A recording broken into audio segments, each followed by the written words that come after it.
So real quick, I just want to give you a big congratulations for getting to this level with your seamless pattern. Seamless patterns are definitely the most complicated type of patterns to create. So getting to this point is a massive accomplishment. So congratulations, and let's go ahead and optimize this a little bit further. So now that your block is entirely filled in and looking perfect, it's time to go ahead, copy this pattern and fill it into a separate canvas. So at this point, we have a few separate files within our folder. We have those 2 original scans.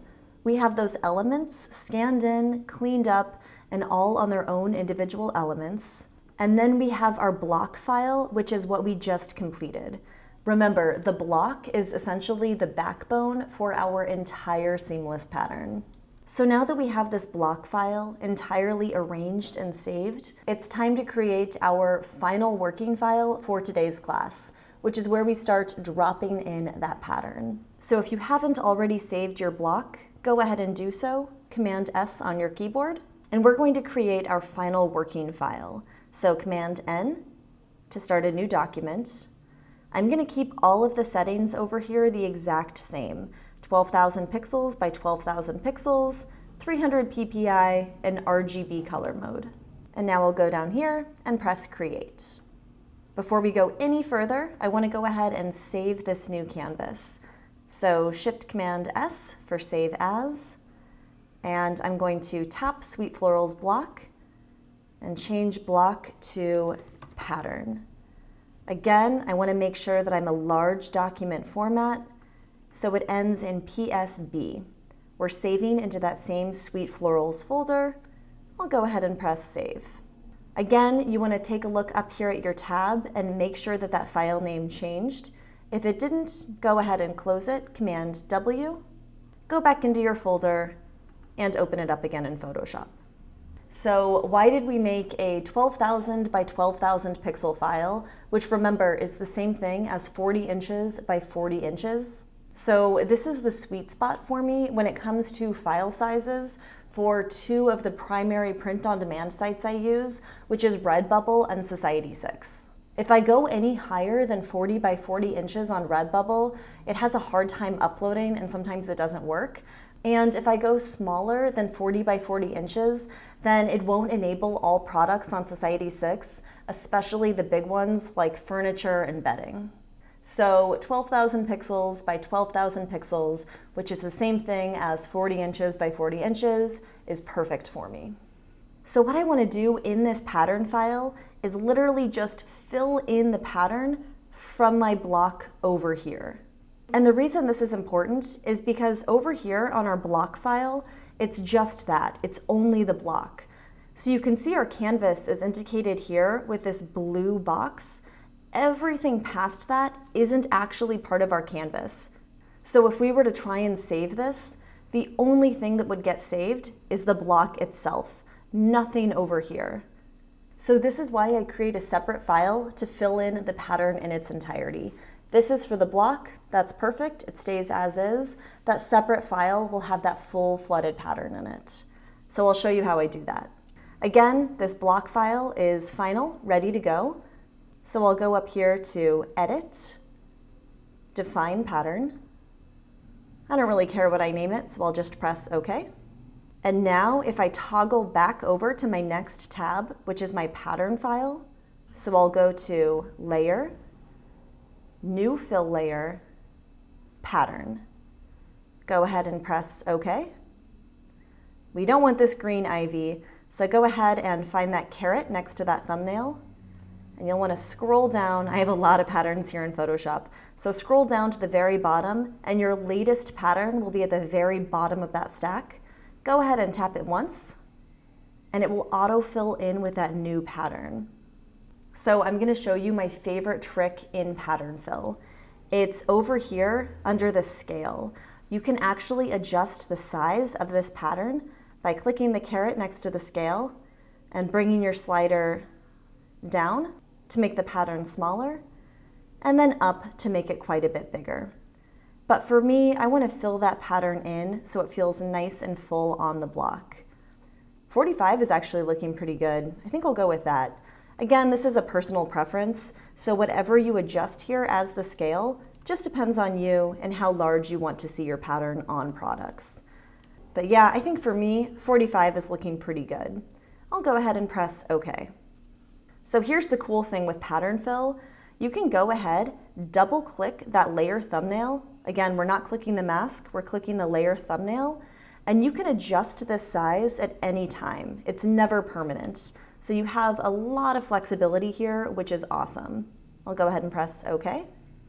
So one question I get a lot from students is, what's the difference between your block file and your pattern file? Like, what's the point of having two separate files here? And this is a great question, and there's actually a few different reasons for separating out the files like this.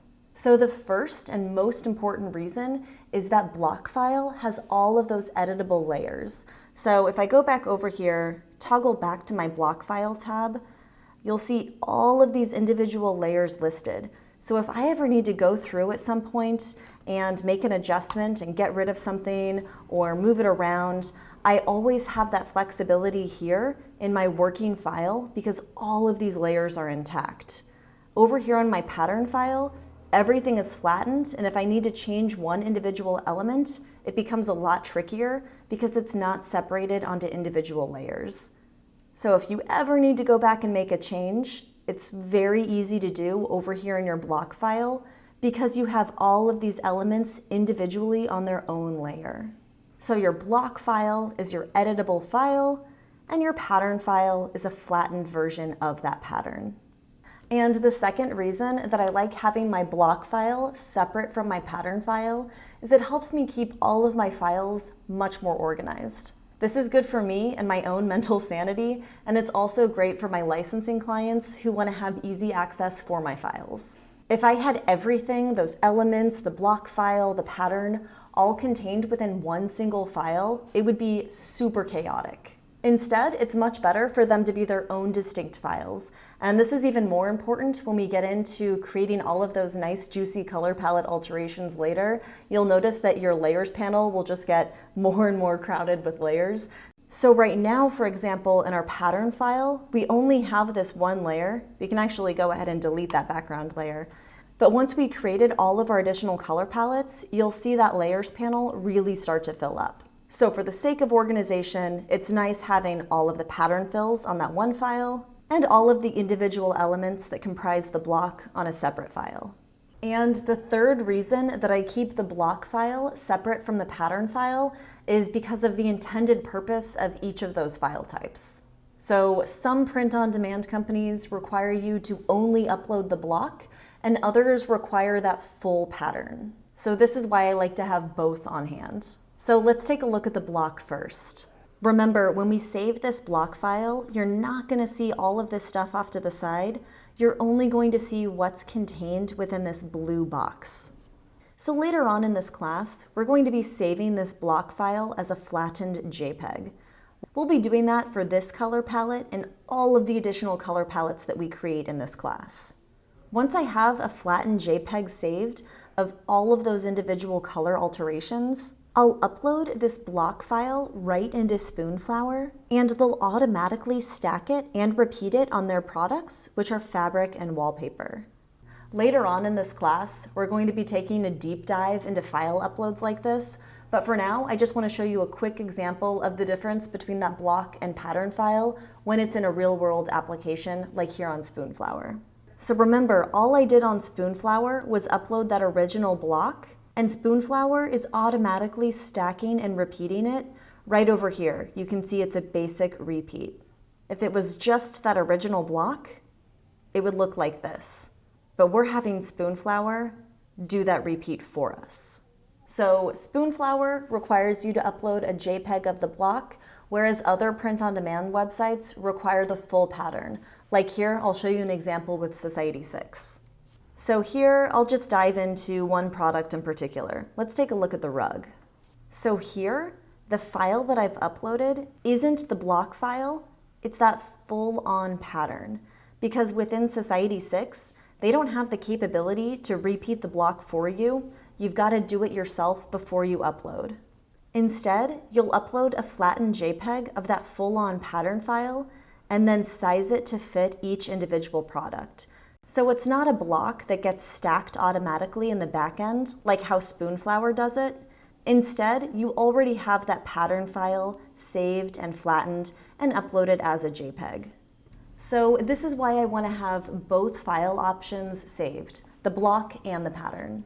I'll upload the block to Spoonflower because it will automatically get stacked and repeated on their products because that's how their website works. And then I'll upload that pattern to Society6 and then scale up and down that pattern to fit each individual product. Because remember, Society6 isn't going to repeat and stack that block automatically like Spoonflower does, which is why I have to upload the pattern file there instead. So remember the golden rule of seamless patterns. Whatever gets cut off the canvas on one side must be repeated perfectly on the opposite edge. But when it comes to my pattern file, that doesn't necessarily have to be the case. You can see this floral getting cut off this edge, and it doesn't repeat perfectly on this side, but that's totally fine because the pattern file isn't meant to be a perfect stacked repeat. That's what the block is for. So that's the difference between the block file and the pattern file. Use the block when it's intended to be stacked and repeated infinitely, like on Spoonflower products. Use the pattern as a flat illustration for products that don't enable stacking like Spoonflower does. This is most products on Society6, which is why that's where I upload the pattern file. All right, now that all the technical stuff is out of the way, go ahead and save your progress. Saving should be second nature for you by now. So next up is one of my absolute favorite parts of being a surface designer. It's exploring various color palettes. So let's dive in.